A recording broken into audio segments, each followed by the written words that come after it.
बिस्मिल्लाहिर्रहमानिर्रहीम, अस्सलामुअलैकुम। मेरा नाम है ख्वाजा मोहम्मद उमर और आप देख रहे हैं बाइक मेट पीके। इस वक्त जो वीडियो हम आपके सामने लेके आए हैं बड़ी ही ज़रूरी वीडियो थी, जिसका बहुत सारे लोगों को खदशा था। वो मैं टॉपिक आपसे ज़रूर शेयर करूंगा, लेकिन सबसे पहले मैं मिलवाना चाहूँगा आज के हमारे गेस्ट के साथ जो रोशनी डालेंगे। जो मसला है थंबनेल देख के आप समझ ही चुके हैं क्या मसला है, उस पर हम बात करेंगे। मेरे साथ मौजूद हैं मौलाना बाबर ज़ैब साहब। अस्सलाम वालेकुम जी। वालेकुम अस्सलाम। कैसे हैं आप? ठीक हैं? अल्हम्दुलिल्लाह ठीक ठाक। अल्हम्दुलिल्लाह। अच्छा, अब मैं आपको टॉपिक थोड़ा सा समझा देता हूँ। टॉपिक ये है कि अभी कुछ दिन पहले हमने वीडियो लगाई थी। दो एक्चुअली हमारे वेंडर्स थे। एक है new park trading company Rawalpindi, एक है united autos by Umar Ashraf. अब उनमें हुआ ये, मौलाना साहब आपके भी गोशे गुजार तो कर ही चुका हूँ आपके, लेकिन फिर मैं मुख्तसर का किस्म का आपको वाक़या सुना देता हूँ जो हुआ है अभी। उस पर हम आज बात करेंगे इंशाल्लाह। उसमें हुआ ये कि हमने लगाई थी वीडियो किस्तों पे, कि गाड़ी किस्तों पे कैसे ले सकते हैं या मोटरसाइकिल किस्तों पे बैंक के ज़रिए कैसे ले सकते हैं। तो काफ़ी सारे लोगों ने कहा था कि यार बैंक से गाड़ी लेना तो हराम है। कुछ लोगों ने कहा सही है, क्योंकि हम चूँकि प्रमोट कर रहे हैं इस चीज़ को, तो अल्लाह की पकड़ में हम भी ना आ जाएं कि ये ना हो कि किसी और के खाते में हम खामखा पकड़े जाएं। तो उसमें रहनुमाई की ज़रूरत थी कि इस्लाम क्या कहता है इस बारे में, ताकि वंस एंड फॉर ऑल ये चीज़ क्लियर हो जाए बिल्कुल ही। सो यूनाइटेड ऑटोज़ और new park trading company Rawalpindi, ये दोनों मोटरसाइकिल्स ऑफ़र कर रहे हैं आसान अकसात पे। ठीक है, आपने अगर आप क्रेडिट कार्ड होल्डर हैं तो ज़ीरो मार्कअप पे आपको 12 माह की आसान अकसात पे, मतलब कोई सूद नहीं है, कोई इंटरेस्ट नहीं है, कोई किराया नहीं है, जो नाम देना चाहें उस सूद को आप तो कुछ भी नहीं देना, असल कीमत 12 महीने में आप पे कर दें। बैंक्स का तो सीन आपको पता ही है कि बैंक्स क्या करते हैं कि आपको गाड़ी दे देते हैं। कुछ कमर्शियल बैंक हैं और कुछ इस्लामिक बैंक्स हैं। अब दोनों का सीन थोड़ा सा डिफरेंट हो जाता है। तो गाड़ियों से मुतल्लिक क्या कहना है आपका? गाड़ी चूँकि एक प्रॉपर्टी में आती है, तो what do you think about that? और अच्छा, मैं इंग्लिश थोड़ी सी अगर बोलूँ तो माशाल्लाह he is very very qualified. ये he can speak English to.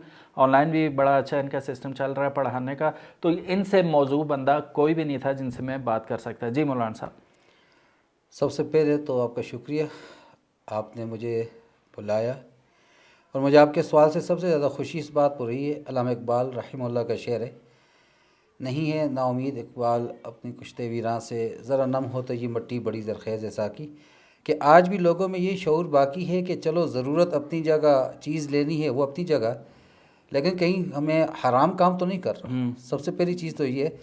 तो मुझे आपके सवाल से सबसे पहले इस बात पे खुशी है कि अल्हम्दुलिल्लाह सुम्मा अल्हम्दुलिल्लाह कि अभी हम किसी कदर मुसलमान हैं। थोड़े बहुत हाँ, मुसलमान कहीं पे रहते रिमक हैं। बाकी है वो हाँ अभी जी। तक लाशूर में हमारे अल्लाह का नाम जो अजान हमने पैदा होते सुनी थी ना, वो कहीं ना कहीं उसका असर मौजूद है।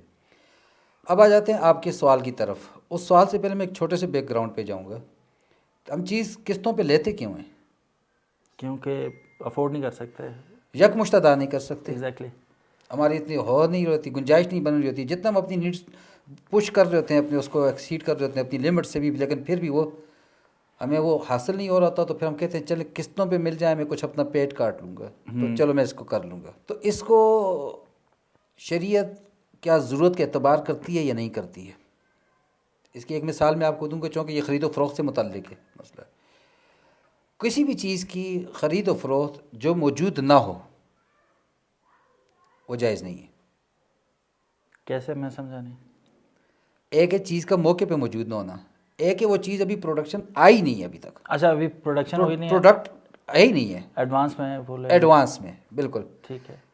तो जैसे हम चले जाते हैं शू मेकर के पास गए, आपने उसको अपना साइज़ दे दिया, आपने कहा भाई मेरे लिए इस तरह की चीज़ बना दो। वो कहते हैं ठीक है मैं बना देता हूँ, और यू हैव टू पे मी, आप मुझे 5,000 रुपये दे दें, ठीक है। सारी अमाउंट एडवांस दे दें। अब सवाल पे तो होता है चीज़ है ही नहीं है, मैं तुझे किस बात के दूँ? लेकिन शरीयत यहाँ पर कहती है कि चूँकि उसकी ज़रूरत है, उसने मटेरियल तो लाना है, वो तो खैर है ही है, लेकिन बहुत से लोग आर्डर देने के बाद गायब हो जाते हैं। अब वो स्पेसिफिक चीज़ थी, स्पेसिफिक डिज़ाइन था, वो एक ख़ास साइज़ था आपका, उसके लिए आपने बनवाया, दूसरे किसी को वो ज़रूरत ही नहीं है, उसको पसंद ही नहीं है, उसका तो टाइम भी लग गया, मेहनत भी लग गई, मटेरियल भी ज़ाया हो गया, अब बेचारा बैठ गया, मजदूरी भी। लिहाजा यहाँ पर दोनों तरफ की नीड है। आपकी भी ज़रूरत है, आपको वो स्पेसिफिक चीज़ चाहिए, उसकी भी ज़रूरत है, लिहाजा दोनों की ज़रूरत को पेश नज़र रखते हुए शरीयत इस बे को जायज़ करार देती है। तो पहली बात ये कि ये जो हमने बात की थी कि नीड बेस है ये चीज़। अब नीड को क्या शरीयत इसको कोई हैसियत देती है या नहीं देती? बिल्कुल देती है। अच्छा। ठीक है।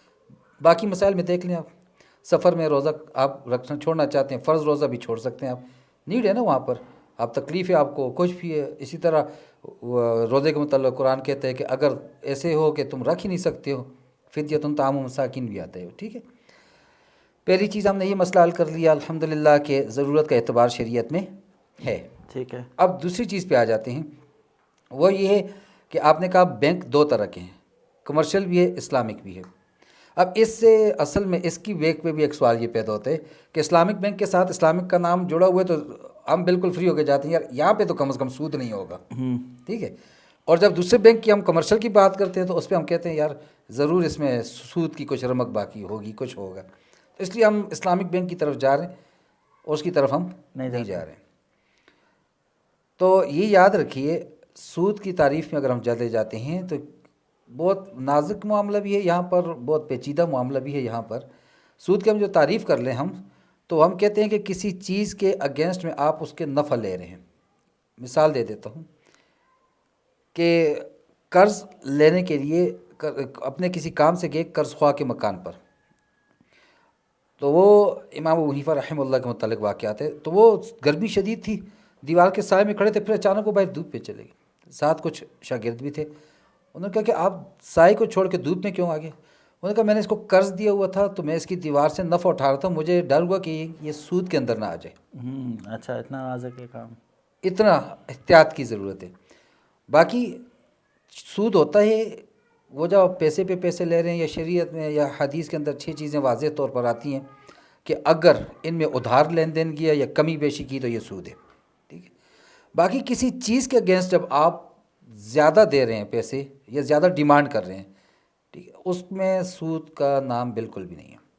सूद का तो ये भी एक छोटी सी डेफिनेशन है कि हम जिन्स होता है, पैसे पे पैसा सूद है या कुछ इस तरह का। तो अगर हम बैंक से गाड़ी ले रहे हैं तो पैसे के एवज तो पैसा हमने नहीं लिया, हमने पैसे दे के गाड़ी ली है, तो वो हम जिन्स तो ना हुआ। फिर आपने लफ्ज़ इस्तेमाल किया था अपने सवाल में प्रॉपर्टी जी यूज़ किया था ना, जी जी, तो वो जिन्स चेंज होगी बिल्कुल। एग्जैक्टली। और फिर अब चीज़ मैंने आपको पहले कहा, शरीयत के अंदर आप नकद ले रहे हैं 100 रुपये की, बंदे ने आपको कहा साल टाइम पे ले रहा हूँ 150 की दे रहा हूँ, 200 की दे, 1000 की दे रहा हूँ, तो आपने अपनी नीड थी, उसकी भी अपनी नीड अब इन्वेस्टमेंट कर रहा है। लेकिन यहाँ पर इतना ज़्यादा नफ़ा लेना, इसको गबन फाश कहते हैं, इसको बेबरकत नफ़ा हम कह सकते हैं। मना शरीयत फिर भी नहीं कर रही है, हराम नहीं कर रही है उसको फिर। सही सही सही। और फिर आपके पास ऑप्शंस भी आ जाते हैं सर यहाँ पर। जब आप किस्तों पे लेने जाते हो तो उससे पहले आप ठीक ठाक उस पर होमवर्क करके जाते हो आप। एग्जैक्टली। जैसे आपने अभी मुझे बुलाया, लोग इस तरह मशावरत के लिए उलमा के पास जा रहे हैं, दोस्तों के पास जा रहे हैं, इवन बैंकों की तरफ जा रहे होते हैं, तो इसलिए उसके पास ऑप्शन भी होते हैं, वो सोच समझ के वो इस तरफ आ रहे होते हैं। और अब इस पर आ जाएँ कमर्शियल या इस्लामिक बैंक जो भी हो, बसा औक़ात हमें मालूम होता है कि एक शख्स उसकी 100% कमाई हराम की है।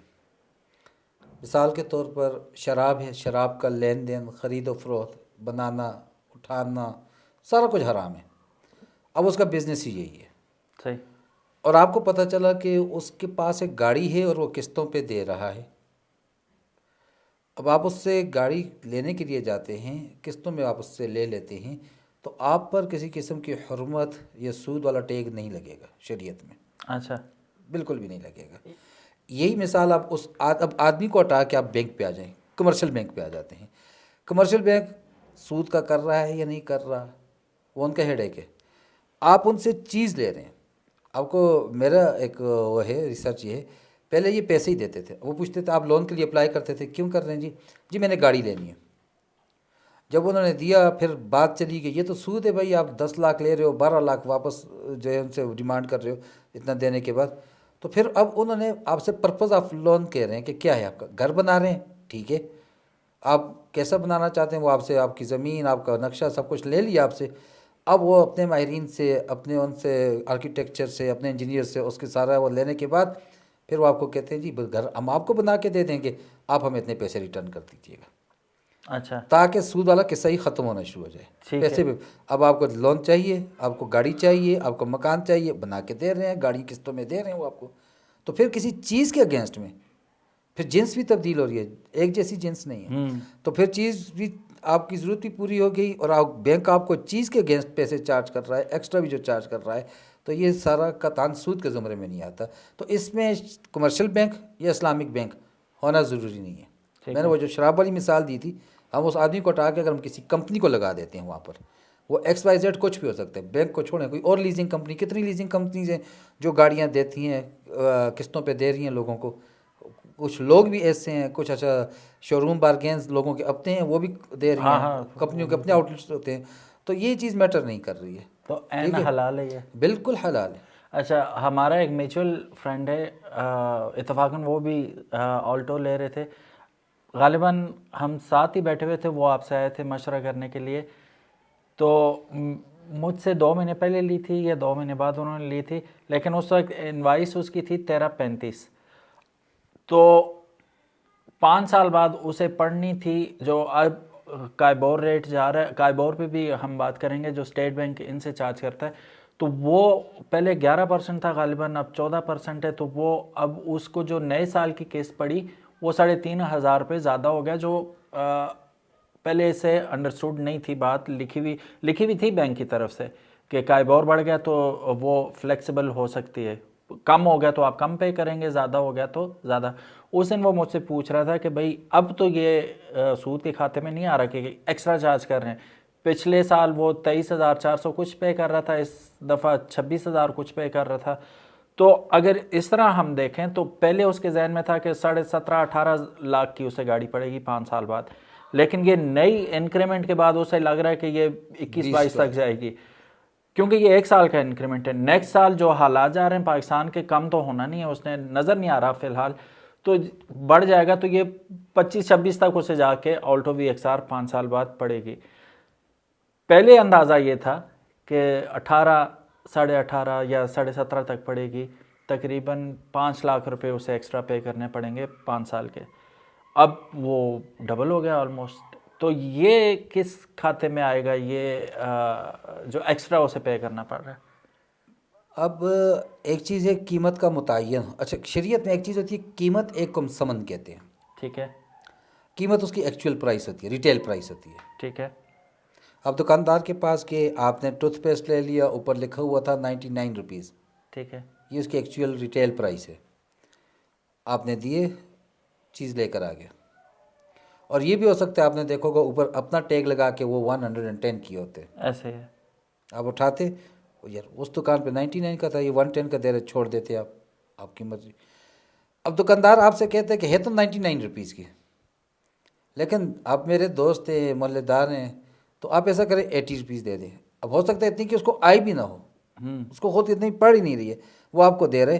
तो जो फ्रीकेन बायर और कस्टमर्स परचेजर के दरमियान जो कीमत तय हो जाती है उसको समन कहा जाता है, कीमत नहीं होती वो। अच्छा, ठीक है।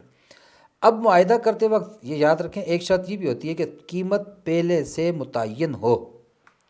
अब अगर वहाँ कंडीशंस के अंदर ये लिखा हुआ है कि ये चीज़ फ्लेक्सिबल है, इसलिए फ्लेक्सिबल है कि ये रेट बढ़ता है दिन के साथ साथ, तो जैसे जैसे इस रेट में बढ़ोतरी होगी वैसे वैसे आपकी कीमत की प्राइस ऊपर इसका रेज होती जाएगी, बढ़ती जाएगी, या अगर कम होती है तो या कम होती है तो फिर आपको कम होगी। तो ये रिस्क तो है ही है, इसके अंदर प्रॉफिट एंड लॉस वाला रिस्क है। तो फिर वो ऑटोमेटिकली सूद में नहीं आता, प्रॉफिट एंड लॉस इसमें। अब ये आप देख लें कि कुफार को शुभ क्या था, कोई भी आदमी बिजनेस किस लिए करते हैं? फेल होने के लिए करते हैं? नहीं, नफे नुकसान के लिए करते हैं? कामयाब होने के, प्रॉफिट के लिए, सक्सेस के लिए कर रहा है। वो यही कहते थे इन्नमल बैउ मिस्लुर रिबा, ये खरीदो फरोख्त भी तो सूद की तरह है। सूद में भी हम पैसे दे रहे हैं, पैसों के साथ पैसे ले रहे हैं। तो ये यहाँ पर जो है तो आटे का थैला बेच रहे हैं 1000 रुपये का, ला के 1020 रुपये का बेच रहे, तो ये भी तो नफ़ा ही कमा रहे हैं ना। यही तो यहीं पे आके उनसे उन गलत फहमी, एक तो वहाँ उनको जिन्स की तब्दीली का वो नहीं था, और दूसरा इसमें रिस्क भी है, हो सकता है बारिश हो जाती, हो सकता है शॉर्ट सर्किट हो जाता, यानी इसमें लॉस का हज़ारों चांसेस मौजूद थे उसके पास। एग्जैक्टली ऐसे ही। रात को सोए और सुबह उठे तो गोल्ड जो है तो डॉलर गोल्ड नीचे गिर गया, पेट्रोल नीचे आ गया प्राइसेस, और वो जो 1000 रुपये मन था वो अचानक 800 रुपये हो गया। अब बैठे हुए सर पकड़ के बैठा हुए, तो ये चीज़ें तो हैं, इस पर रिस्क है, लिहाजा उस पर तो इसमें भी रिस्क है। अब इसमें रिस्क है तो जिस चीज़ में रिस्क है तो वहाँ जवाज़ की सूरत निकल आया करती है। बाकी पहले से अंडरस्टूड था, मैंने आपको पहले कहा था कि जब किस्तों पे ले रहे हैं ना, वो सारी ऑप्शंस को देख के पूछ के आ रहा है। मैं कहीं जॉब इंटरव्यू दे रहा था तो उसने मुझे कहा जी आपको यहाँ शिफ्ट होना पड़ेगा और हमारी राइश अपनी नहीं, आपको अपनी राइश भी लेनी पड़ेगी। मैंने कहा मैं ये सब कुछ सोच के तो इंटरव्यू देने आया हूँ ना, ठीक है। अब वो जब गाड़ी किस्तों पे लेने जा रहा है, वो उलमा के साथ बैठेगा, दोस्तों के साथ बैठेगा, बैंकरों के साथ बैठेगा, सब कुछ होमवर्क करके कितनी इंस्टॉलमेंट होगी, इतने ईयर का क्या होगा, इसका क्या होगा, कायबोर और ईच एंड एवरी थिंग वो कैलकुलेट करके कि मैं अपनी इस इनकम में से, रिसेंट इनकम में से क्या मैं इतनी पे कर सकता हूँ, तो तब वो ये स्टेप लेते हैं, अदरवाइज तो वो स्टेप ही नहीं ले रहे। सही।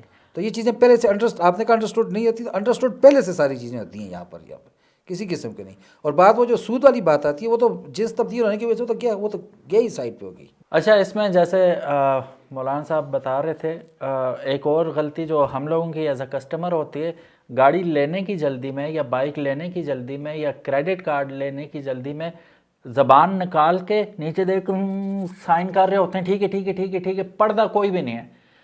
तो पहले पढ़ो, एग्रीमेंट का क्या मतलब होता है, एग्री कर रहे हैं दोनों फ्रीकैन, एग्री करते हैं, उस बात पे मुत्तफिक होते हैं। उसने हमें मुसवदा दे दिया, हमने मुसवदा देखा, हमें वो मुसवदा नज़र नहीं आ रहा होता, या गाड़ी नज़र आ रही होती है, या बाइक नज़र आ रहा होता है, या क्रेडिट कार्ड या होम लोन, कुछ भी हम देखते ही नहीं है कि लिखा हुआ क्या है। बाद में जाके वो जिस तरह हमारा दोस्त था कह रहा था कि यार ये तो पंगा हो गया, पंगा नहीं हुआ, उसके अंदर लिखा हुआ है सारा कुछ। तो आपने क्या करना है, right of the bat first line से लास्ट लाइन तक आपने पढ़ना है, उसे अच्छी तरह पढ़ना है। बेशक जितना टाइम लगे, वो आपको ये नहीं कहेंगे जल्दी जल्दी साइन करो भागो, ऐसा नहीं है। आप वो अक्सर औकात तो आपके घर आती है कॉपी, आप उसे पूरी रात पढ़ें बैठ के, इत्तफाक करते हैं, मुत्तफिक होते हैं, तब आप साइन करेंगे। जब आपने साइन कर दिया फिर उसके बाद गिले की गुंजाइश नहीं रहती। अब जहाँ तक बात किस्तों पे ले रहे हैं, कोई भी चीज़ ले रहे हैं, गाड़ी है, मोटरसाइकिल है, मोबाइल है, कोई भी चीज़ है, तो उसमें कुछ शराइत हैं। पहली चीज़, जिस मजलिस में ये सारा यानी हमारी एग्रीमेंट हो रही है, बातचीत हो रही है, आप मेरे पास गाड़ी परचेज़, मोबाइल, वट एवर आप परचेज़ करने के लिए प्रोडक्ट आए हैं, प्रॉपर्टी हैं, तो उसकी वहीं पर कीमत का मुतय्यन होना ज़रूरी है, पहली बात। अच्छा, वो अब अल्लाह करे मार्केट में 100 की मिल रही है, मैं आपको 10,000 की दे रहा हूँ और आप उस पर एग्री कर रहे हैं, वो वहीं पर एग्री होना ज़रूरी है।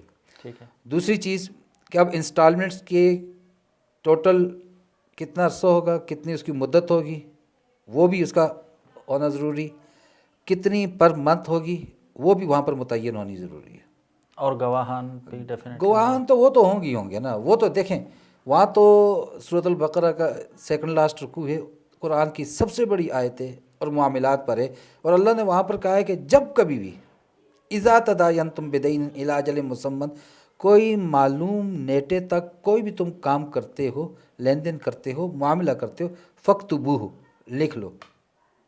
और आगे अल्लाह ने ये कहा अगर लिखना नहीं आता तो लिखने वाला लेकर आओ और गवाह बिठाओ, और वो भी दो ताकि एक भूल जाए दूसरा उसको याद करो। वो तो हर जगह है ही है वो तो, और जो लेंडर हो वो ऊंचा पढ़ के सुनाए। हाँ, ये भी है बिल्कुल वहाँ पर कि ताकि दोनों समझ। आप कभी भी आप आज भी चले जाए ना अदालतों के अंदर, तो वो राइज नवीस की और माशाल्लाह डॉक्टरों की लिखाई ऐसी होती है वो खुद ही पढ़ सकते हैं। हाँ। तो वो उसके बाद वो पूरा पढ़ के वो कहते हैं अच्छा सुनिए जी मैंने क्या लिखा, दोनों फ्रीकैन को सुनवाते हैं ताकि दोनों सुन लें, समझ लें, उसके बाद फिर इसके ऊपर साइन करें। साइन तो पहले नहीं हो रहे थे, ऐसे जैसे आपने कह दिया कि उसको पहले पढ़ो, बस नीचे साइन ही ना करो। फिर कल को अब इन्होंने क्या किया होता है 99 और ऊपर हल्का सा स्टेरिक डाला होता है बाज़ वक़्त। तो हम जब पहुंचते हैं स्टोर के अंदर, तो वो जब वो कहते हैं जी ये तो 123, मैं तो 99 पढ़ के आया था, तो वो कहते हैं हिडन चार्जेस वो स्टेरिक की सूरत में उन्होंने वहाँ पर दिए होते हैं। तो पूरे एग्रीमेंट को पढ़ लें, तो फिर वहाँ पर किस्त कितनी होगी, हर माह की तारीख क्या होगी, दौरानिया कितना होगा, ड्यूरेशन हमारा टाइम पीरियड कितना इस मुआहदे का, ये वहाँ पर तय हो। और तीसरी चीज़ मोस्ट इम्पॉर्टेंट, ताज़ीरात माली ना हो, जुर्माना उसमें ना हो। किसी वजह से 5 तारीख फिक्स थी हमारी और 5 तक आप पे नहीं कर सके, आप 6 को पे कर रहे हैं, 10 को कर रहे हैं, 15 को कर रहे हैं, तो इस पर कोई जुर्माना ना हो, तो फिर वो हलाल है, अदरवाइज वो नाकाबिल कबूल है। जी जी। कमर्शियल बैंक्स में मेरा नहीं है एक्सपेरिमेंट, ऐसा हुआ मुझे कभी, या एक्सपीरियंस नहीं है इस बारे में। इस्लामिक हो या कमर्शियल हो, अगर कहीं पे जैसे मौलाना साहब ने फरमाया कि कहीं पे ताज़ीरात माली लगती है, कोई जुर्माना लगता है, तो वो जुर्माना फिर वो ऑटोमेटिकली वो अगर सूद के ज़ुमरे में नहीं भी आता तो हराम डेफिनेटली हो जाता है, तो वो फिर नाकाबिल कबूल है। तो अगर आप किसी ऐसी उसमें पढ़ रहे हैं, चीज़ में पढ़ रहे हैं जहाँ आपको शुरू से बता दिया जाता है कि 1 से 5 आपके पास टाइम है, 5 से 7 हुई तो 1% जुर्माना लगेगा, 7 से 10 हुई तो 2% लगेगा, बस वो 1% भी लग गया ना, नो गो एरिया है, वहाँ पे बिल्कुल भी आपने नहीं जाना। सिंपल है, आपके पास 10,000 लीटर पानी है और उसमें एक कतरा शराब का आपने डाल दिया, एक ड्रॉप, जस्ट पूरा पानी हराम हो गया। हराम हो गया। तो बस वो 1% है, वो अल्लाह करे 0.00001 है, उसके अंदर वो कतरा आपने हुर्मत का, हराम का डाल दिए, तो वो फिर सारा हराम हो जाएगा। लिहाजा इसमें ये ना हो, ताज़ीर माली इसके अंदर शामिल ना हो, तो इस सूरत में फिर ये जायज़ है। ठीक होगा। सो अब ये अप्लाई होता है मोबाइल फ़ोन्स पे भी। आजकल हम देख रहे हैं कि गाड़ी और मोटरसाइकिल के बाद सबसे बड़ी चीज़ जो इस वक्त हो रही है वो मोबाइल फ़ोन हो रही है, तो क्योंकि ये भी कमोडिटी है, एक प्रॉपर्टी है, तो इस पे भी वही सारे लागू होंगी चीज़ें। फिर वही बात है, ताज़ीरात माली अगर हो रही है तो फिर वो यहाँ पर एक चीज़ और, किस्तों की बात हो रही है ना यहाँ कारोबार में। समटाइम्स ऐसा होता है कि हम टाइम से पहले पे ऑफ कर रहे हैं, बस ठीक है यार, अल्हम्दुलिल्लाह अल्लाह ने कहीं से वसअत अता फरमा दी, यार मैं अपने सर पे आर्मी ने क्या बोझ लूँ, तो जाके हम उसको कहते हैं ये कितने पैसे बाकी बनते हैं 2 साल के, ये लो। अब आप उसको ये कहो कि देखें जी 4 साल के आपके ये मैंने एग्रीमेंट मेरे पास है, अगर 3 साल के टाइम में मैं लेता हूँ तो गाड़ी मुझे 15 लाख की पड़ेगी, 5 साल में 17 लाख की पड़ेगी, मैं 3 साल बाद हाजिर हो गया हूँ सारे पैसे देने के लिए, लिहाजा मुझसे 15 लाख लें, तो ऐसा बिल्कुल भी नहीं होगा। अच्छा, बिल्कुल भी नहीं होगा ऐसा, और बैंक ऐसा करता भी नहीं है। एग्रीमेंट कौन तोड़ रहे हैं? कस्टमर। आप तोड़ रहे हैं ना, आप उनके पास गए ना, उन्होंने आपसे कभी कहा कि इस महीने हमें 2 किस्तें दे दें जी, हमारी बड़ी ज़रूरत है, कभी हुआ ऐसा? नहीं। तो एग्रीमेंट आप तोड़ रहे हो, तो जुर्माना किसको, हर्जाना किसको, या बर्डन किस पे पड़ना चाहिए? फिर आप पे ही पड़ना चाहिए। लिहाजा अगर हाँ वो छोड़ दे, आप सल्लल्लाहु अलैहि वसल्लम की एक आदत मुबारक थी, आप जब कभी किसी से कोई चीज़ लेते थे वापसी में उसको हमेशा ज़ायद देते थे। अच्छा, हमेशा। अच्छा अच्छा, ये बड़े मज़े की बात की है आपने। मैं पता क्या, तो सुनिए, अब वो आपके आपस में बैंक है या कोई, आपने मुझसे ले ली थी गाड़ी, मोबाइल, अब मैं अब कहते हैं चल ठीक है आप ऐसा कर लें कि 50,000 कम दे दें, ठीक है मेरी मर्ज़ी है, लेकिन जहाँ तक हम बैंक की या कंपनियों की बात करते हैं, उनके अपने रूल्स एंड रेगुलेशंस होते हैं। उन्होंने आपको मजबूर नहीं किया आप 2 साल बाद आ जाओ, वो पॉलिसी चेंज इस वजह से नहीं होगी। तो फिर अब, और फिर उन्होंने, उनके पास भी उनका कोई अपनी मशीन तो लगी नहीं है, पैसे बना रहे हैं, लोगों के पैसे होते हैं, बहुत से लोग खुद कारोबार नहीं कर सकते, वहाँ रखवाएं, अब बैंक उन पैसों को यूटिलाइज कर रहा है, उनको भी कमा के दे रहे हैं, खुद भी अपने लिए भी कमा रहे हैं, तो लिहाजा वो पूरा उन्होंने फिक्स की होती है हर चीज़ को, रिजल्ट्स को, ईच एंड एवरीथिंग उन्होंने कैलकुलेटेड होती है। तो वहाँ पर अगर आप उनसे कमी का मुतालबा कर रहे हैं तो आपका ये मुतालबा गलत होगा। पॉलिसी बैंड नहीं हो सकती बैंक की, या जो भी आपकी टर्म्स एग्री हो गए हैं वो बैंड नहीं हो सकते। लेकिन जैसे उन्होंने कहा अगर बैंक खुद आपको रिलीव करता है या कोई गोल्डन है वो हम इसको कहते थे गोल्डन हैंडशेक। हाँ जी, वो ये भी हो जाता है कि बैंक अचानक आपको कह देते हैं कि वो लोग जिन्होंने हमसे गाड़ियाँ ली थी 2017 में ली थी या 2020 में उन्होंने हमसे ली थी, तो अगर वो हमें 2030 में पे ऑफ करते हैं, हम उनको इतने पैसे छोड़ देते, तो आप अपॉर्चुनिटी अवेल करें ना। जैसे सेल लग जाती है। हाँ, सेल जैसे लगी। हाँ। लेकिन आप उनको ज़बरदस्ती नहीं कर सकते, ना थ्रू कोर्ट ना किसी और तरह से, किसी तरह नहीं कर सकते। सही। एग्रीमेंट को पूरा करना, आपने उसको पूरा करना है। आपने एग्रीमेंट को पढ़ें, पहली लाइन से आखिरी लाइन तक पढ़ें ताकि शुबहात रहें ही ना। जब पढ़ लेंगे, समझ लेंगे, फिर आप इजी होके पीसफुल माइंड के साथ वो डील कर पाएंगे। Thank you so very much जी मौलाना साहब, जज़ाकल्लाह।